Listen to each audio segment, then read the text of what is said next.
ब्रजभूमि, वह पवित्र धरती जहां हर कण में प्रेम है, हर श्वास में भक्ति है। जहां नंदलाल श्री कृष्ण अपने सखास हचरों संग लीला करते हैं। परंतु आज उसी व्रज पर एक संकट मंडरा रहा है। स्वर्ग के देवताओं के राजा इंद्र क्रोधित हैं, क्योंकि श्री कृष्ण ने इंद्रयज्ञ को रोककर गोवर्धन पर्वत की पूजा का आदेश दिया है।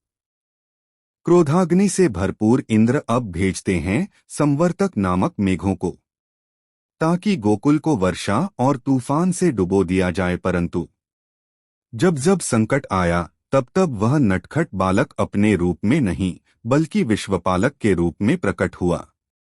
आज व्रजवासी देखेंगे, वही नन्हा गोपाल अपने एक अंगुल से उठाएगा संपूर्ण पर्वत, ताकि सृष्टि को यह ज्ञात हो जाए कि परमेश्वर भी प्रेम के बंधन में बंधे हैं।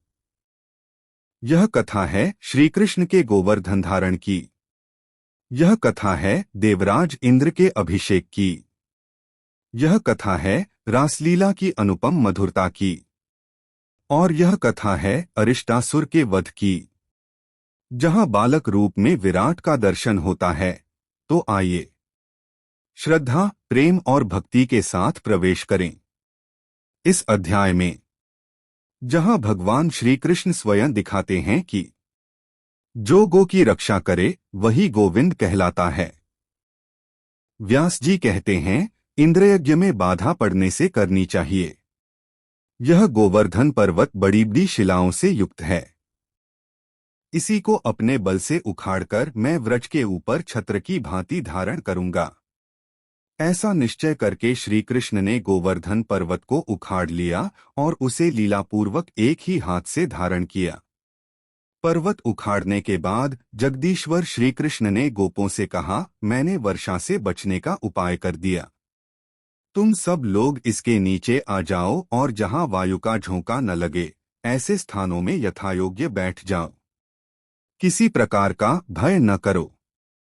पर्वत के गिरने की आशंका बिल्कुल छोड़ दो। भगवान के यूं कहने पर समस्त गोप छकड़ों पर बर्तन भाड़े लादे गौओं के साथ उसके नीचे आ गए। वर्षा की धारा से पीड़ित हुई गोपियां भी वहीं आ गईं। श्री कृष्ण ने गोवर्धन पर्वत को स्थिरतापूर्वक धारण कर रखा था। वह तनिक देवराज इंद्र को बड़ा क्रोध हुआ। उन्होंने मेघों के संवर्तक नामक गण से कहा, बादलों, मेरी बात सुनो और मैं जो भी आज्ञा दूं, उसे बिना विचारे शीघ्र पूरा करो। खोटी बुद्धि वाले नंदगोप ने अन्य ग्वालों के साथ श्री कृष्ण के बल पर उन्मत्त हो मेरे यज्ञ को बंद कर दिया है। इसलिए उनकी जो सबसे बड़ी आजीविका है और जिनका पालन करने के कारण वे गोप कहलाते हैं, उन गौओं को मूसलाधार वृष्टि से पीड़ित करो। मैं भी पर्वत शिखर के समान ऊंचे ऐरावत पर सवार हो वायु के संयोग से तुम लोगों की सहायता करूंगा। देवराज की ऐसी आज्ञा पाकर मेघों ने गौओं का संहार करने के लिए बड़ी भयंकर आंधी और वर्षा आरंभ की। एक ही क्षण में पृथ्वी, दिशाएं और आकाश धारावाहिक वृष्टि के कारण एक हो गए। वर्षा के साथ ही वायु भी बड़े वेग से चल रही थी। इससे कांपती हुई गौएं प्राण त्यागने लगीं। कुछ गौएं अपने अंक में बछड़ों को छिपाकर खड़ी थीं। जल की तेज धारा बहने से कितनी ही गायों के बछड़े बह गए। बछड़ों का मुख अत्यंत दयनीय हो रहा था। वायु के वेग से उनकी गर्दन कांप रही थी, मानो वे आर्त होकर मंद स्वर में श्री कृष्ण से त्राही त्राही की पुकार कर रही थीं। भगवान ने देखा, गौओं, गोपियों और ग्वालों से भरा हुआ संपूर्ण व्रज अत्यंत पीड़ित हो रहा है।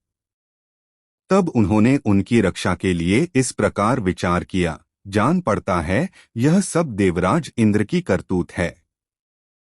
अपना यज्ञ बंद होने से वे हम लोगों के विरोधी हो गए हैं।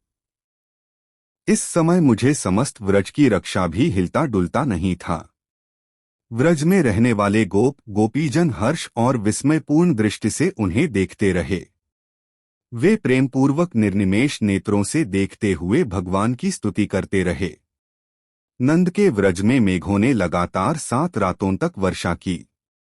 वे इंद्र की आज्ञा से गोपों का विनाश करने पर तुले थे। परंतु श्री कृष्ण तब तक उस पर्वत को धारण किए खड़े ही रह गए।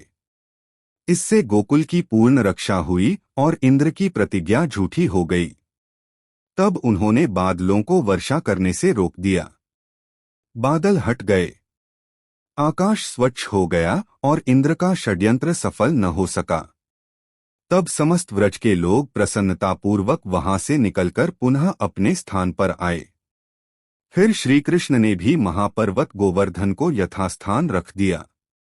व्रजवासी विस्मित होकर उनकी यह लीला देख रहे थे। श्रीकृष्ण ने गोवर्धन पर्वत धारण करके समूचे गोकुल को बचा लिया, यह जानकर इंद्र को उनके दर्शन की इच्छा हुई। वे महागज ऐरावत पर आरूढ़ हो व्रज में आए। वहां देवराज ने गोवर्धन पर्वत के समीप श्रीकृष्ण का दर्शन किया। वे गोप शरीर धारण करके गौएं चरा रहे थे। उनका पराक्रम अनंत था। संपूर्ण जगत के रक्षक भगवान श्रीकृष्ण वहां ग्वालबालों से घिरे हुए खड़े थे। ऊपर पक्षीराज गरुड़ अन्य प्राणियों से अदृश्य रहकर श्रीहरि के मस्तक पर अपने पंखों से छाया कर रहे थे। यह देखकर इंद्र एकांत में ऐरावत हाथी से उतरे और प्रेम से एकटक देखते हुए भगवान मधुसूदन से मुस्कुराकर बोले, महाबाहु श्री कृष्ण, मैं आपके समीप जिस कार्य के लिए आया हूं उसे सुनिए। मेरे प्रति कोई अन्यथा विचार नहीं करना चाहिए। परमेश्वर, आप ही संपूर्ण जगत के आधार हैं और पृथ्वी का भार उतारने के लिए भूतल पर अवतीर्ण हुए हैं। मेरा यज्ञ बंद होने से मेरे मन में विरोध जाग उठा और मैंने गोकुल का नाश करने के लिए बड़े बड़े मेघों को वर्षा करने की आज्ञा दे दी। उन्होंने ही यह सहार मचाया है। परंतु आपने महापर्वत गोवर्धन को उखाड़कर समस्त गौओं को कष्ट से बचा लिया। वीरवर, आपके इस अद्भुत कर्म से मुझे बड़ी प्रसन्नता हुई है।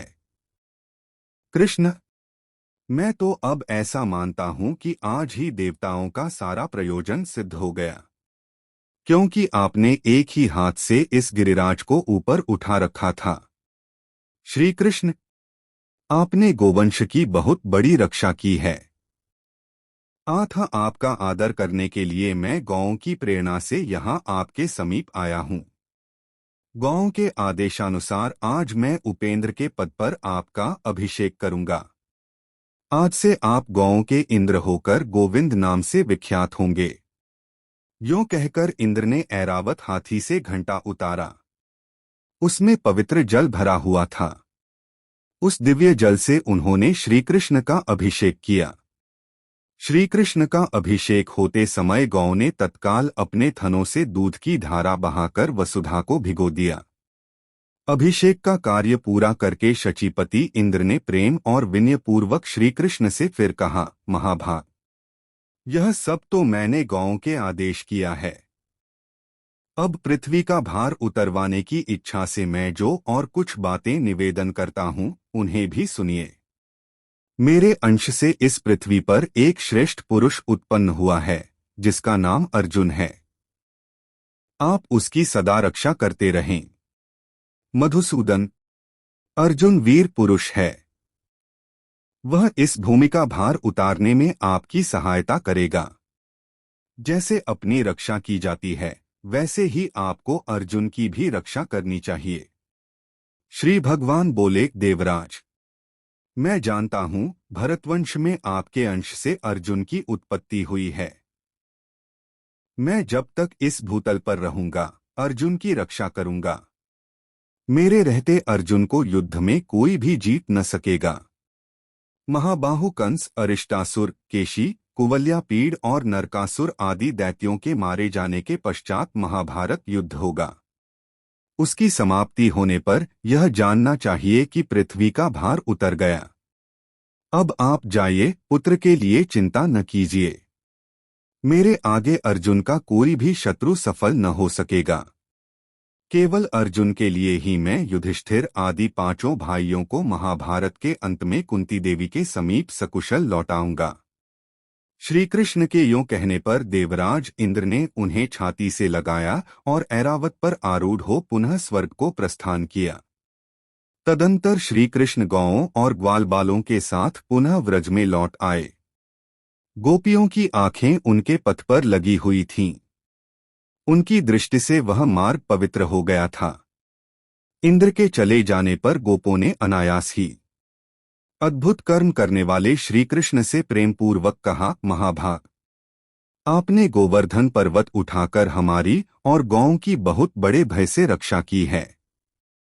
तात, यह अनुपम बाल लीला, समाज में नीचा समझा जाने वाला ग्वाले का शरीर और आपका दिव्य कर्म, यह सब क्या है? आपने जल में प्रवेश करके कालिए नाग का दमन किया, प्रलंब को मार गिराया और गोवर्धन पर्वत को हाथ पर उठा लिया। इससे हमारे मन में संदेह पैदा होता है। अमित पराक्रम श्री कृष्ण, हम श्रीहरि के चरणों की शपथ खाकर सत्य सत्य कहते हैं कि आपकी इस दिव्य शक्ति को देखते हुए हमें विश्वास नहीं होता कि आप मनुष्य हैं।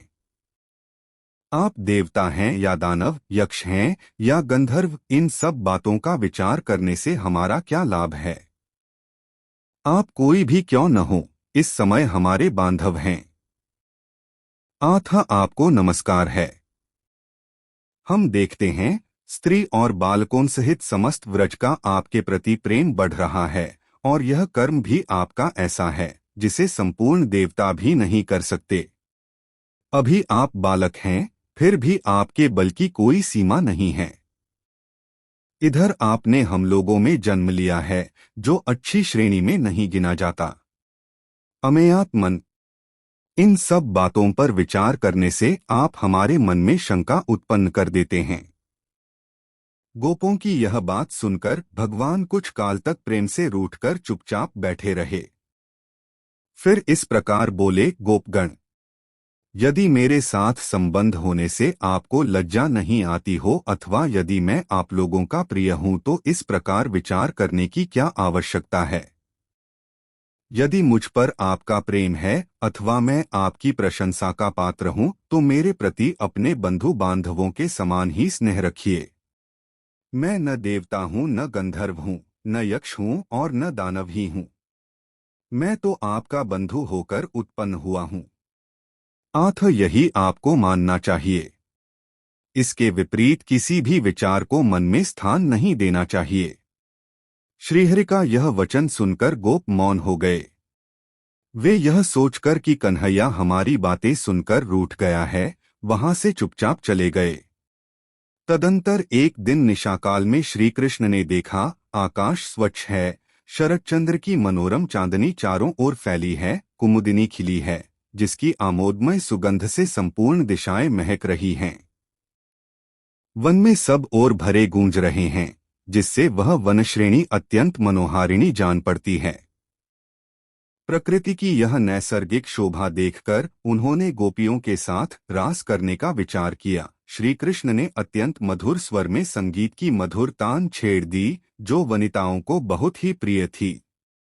गीत की मनोरम ध्वनि सुनकर गोपियां घर छोड़कर निकल पड़ी और बड़ी उतावली के साथ उस स्थान पर आ पहुंची जहां मधुसूदन मुरली बजा रहे थे। वहां आकर कोई गोपी तो उनके स्वर में स्वर मिलाकर धीरे धीरे गाने लगी। कोई ध्यान देकर सुनती हुई मन ही मन भगवान का स्मरण करने लगी। कोई कृष्ण कृष्ण कहकर जा गई। कोई प्रेमांध होकर लज्जा को तिलांजलि दे उनके बगल में खड़ी हो गई। कोई गोपी बाहर गुरुजनों को खड़ा देख घर के भीतर ही रह गई और नेत्र बंद करके तन्मय हो गोविंद का ध्यान करने लगी। गोपियों से घिरे हुए श्री कृष्ण रासलीला का रसास्वादन करने को उत्सुक थे। आथ उन्होंने शरतकालीन चंद्रमा की ज्योत्सना से अत्यंत मनोरम प्रतीत होने वाली उस रजनी का सम्मान किया, रास आरंभ करके उसे गौरव प्रदान किया। इसी बीच में श्रीकृष्ण गायब होकर कहीं अन्यत्र चले गए। गोपियों का शरीर श्रीकृष्ण की चेष्टाओं के अधीन था। वे झुंड की झुंड अपने प्रियतम की खोज के लिए वृंदावन में विचरने लगीं।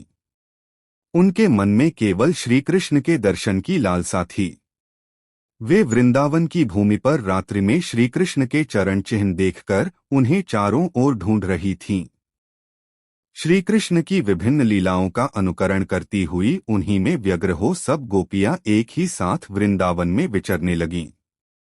बहुत खोजने पर भी जब श्री कृष्ण नहीं मिले, तब उनके दर्शन से निराश हो वे सब की सब लौटकर यमुना के तट पर आईं और उनके मनोहर चरित्रों का गान करने लगीं। इतने में ही श्री कृष्ण उन्हें आते दिखाई दिए। उनका मुखकमल खिला था। त्रिभुवन के रक्षक और लीला से ही सब कुछ करने वाले श्री कृष्ण को आते देख कोई गोपी अत्यंत हर्ष से भर गई। उसके नेत्र प्रसन्नता से खिल उठे और वह कृष्ण कृष्ण कृष्ण की रट लगाने लगी। किसी ने भौहें टेढ़ी करके उनकी ओर देखा और नेत्ररूपी भ्रमरों के द्वारा उनके मुखकमल की सौंदर्य माधुरी का पान करने लगी। किसी गोपी ने गोविंद को निहारकर अपने नेत्र बंद कर लिए और उन्हीं के रूप का ध्यान करती हुई वह योगारूढ़ सी प्रतीत होने लगी। तब माधव ने किसी को प्रिय वचन कहकर और किसी को कुटिल भ्रूभंगी से निहारकर मनाया। सबका चित्त प्रसन्न हो गया। फिर उदार चरित्रों वाले श्री कृष्ण ने रासमंडली बनाई और समस्त गोपियों के साथ आदरपूर्वक रासलीला की। उस समय कोई भी गोपी श्री कृष्ण के पास से हटना नहीं चाहती थी। आत्ह एक स्थान पर स्थिर हो जाने के कारण रासोचित मंडल न बन सका। तब श्री कृष्ण ने एक एक गोपी का हाथ पकड़कर रासमंडल की रचना की। उस समय उनके हाथ का स्पर्श पाकर प्रत्येक गोपी की आंखें आनंद से मूंद जाती थीं। इसके बाद रासलीला आरंभ हुई।